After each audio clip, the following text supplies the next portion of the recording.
Hello fellow cooks, and welcome to Dr. Flavor. My name is Marcelino Alberni, and we're going to be talking tonight about something very special in the cooking world, especially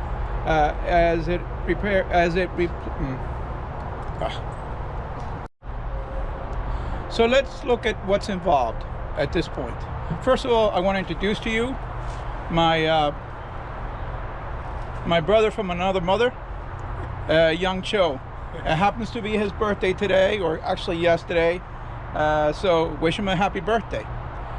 Anyway, Young Cho and I have a lot in common because we were both born in other countries. He was born in Korea, and I was born in Cuba, and we both came down to the United States as children. And one of the things that we really enjoy is the fact that we've embraced the American life, and we keep our cultural importance, which is very important, and we've raised our children that way. So let's look at and see what we're going to do.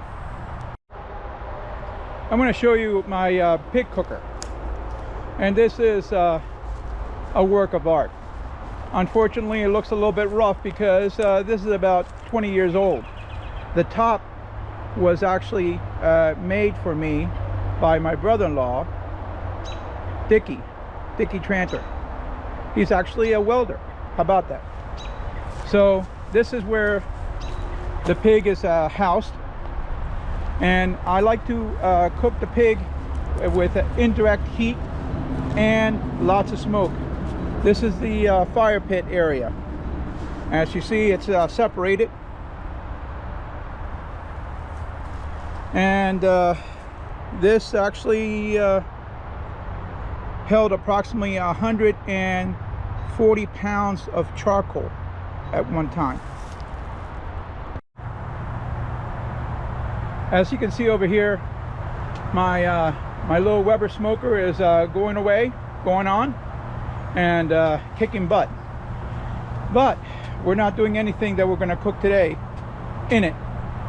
My wife absolutely loves what you previously saw, which was the smoky barbecue chicken. So I'm making more. But what we're making today is the product of the roasting of the pig that occurred a couple of days ago. And these are pieces of different parts of the pork, which is ideal because what it does is it allows the fatty to meet with a very lean, and that makes you a very balanced sandwich. And then of course what we're going to do initially is we're going to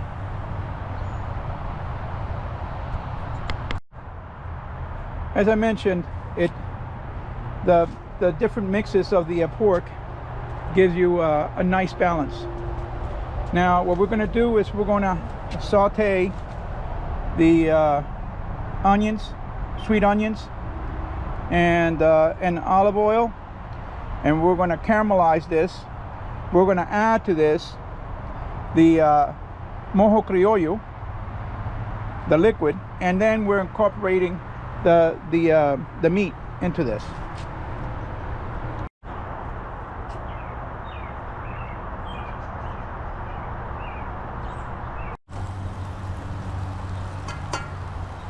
Is it on? Yeah, it's on. Okay. All right, folks. And what do? Record? Or is it going automatic? Yeah, it's recording. Okay. So right now we're caramelizing these onions very nicely. We don't want it too brown, too caramelized. We're just like them soft, maybe a little bit translucent. Young, you like that term, translucent? Huh? Yes. Anyway, so at this point what we're going to do is we're going to start putting on some of the good stuff. We're going to use La Lechonera Mojo Criollo. You know that's my favorite. Awesome. Smell that. In addition to that, my favorite, sazon completo.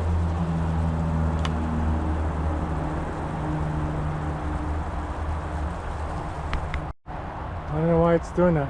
It's like almost on a timer. And now we're going to add the pork.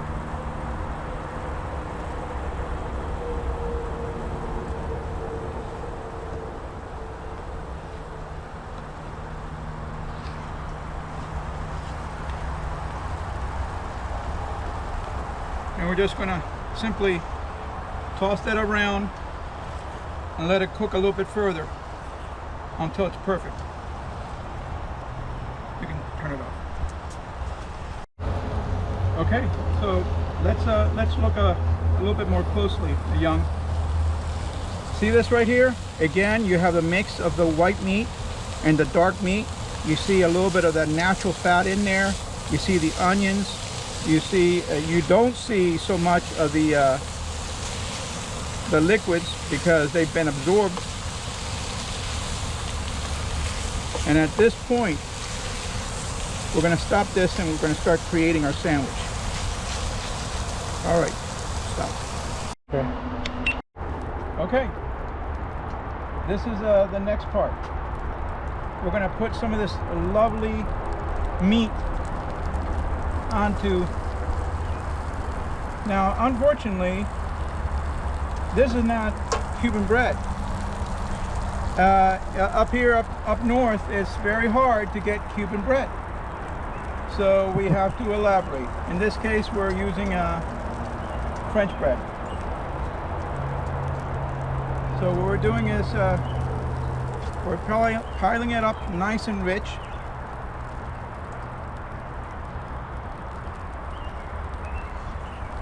On the bread. Oh my God.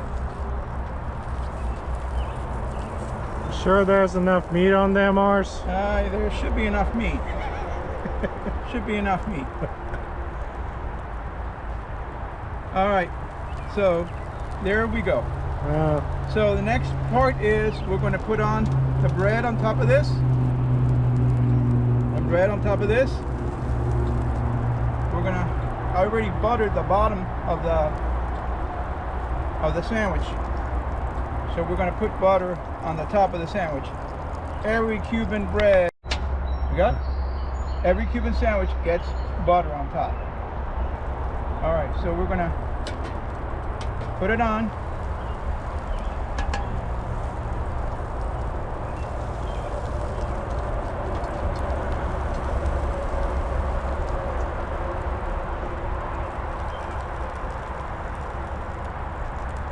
All right. And here we go. Go ahead and turn it off.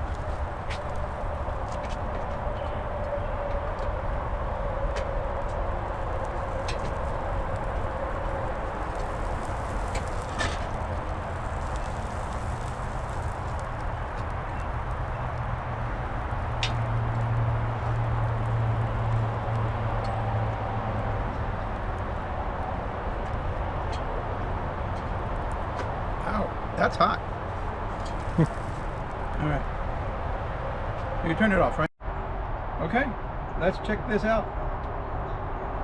Now you notice at this point it's nice and toasted out here. So we're going to take this bad boy out.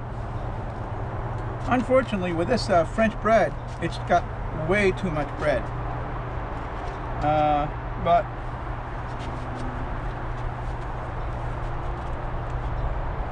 it's coming out good anyway. What can I say?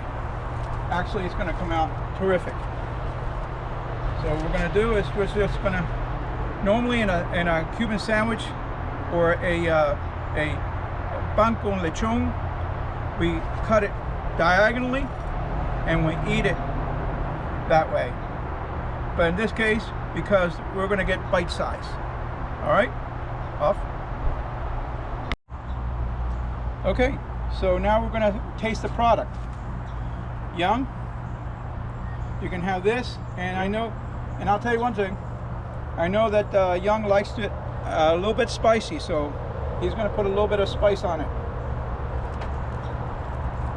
Personally, I don't think there is any way you can change the pan con lechon as it is. But That's for your taste, of course.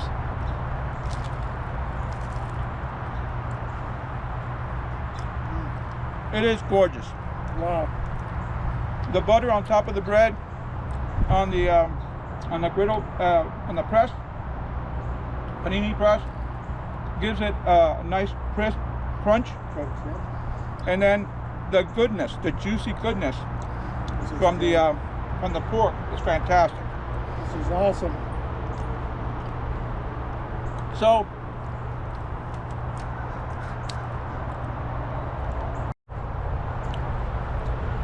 okay, fellow cooks, I guess this wraps up our demonstration.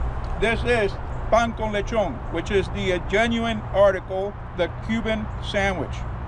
So, I want you to try this. Go off and experiment on your own. Stir your creative juices. This is Marcelino Bernie, your Dr. Flavor. But before I sign off, I want to ask you to press like, to subscribe, and share this video with people that you know and you enjoy. Okay. Again, Marcelino Bernie signing off. Thank you.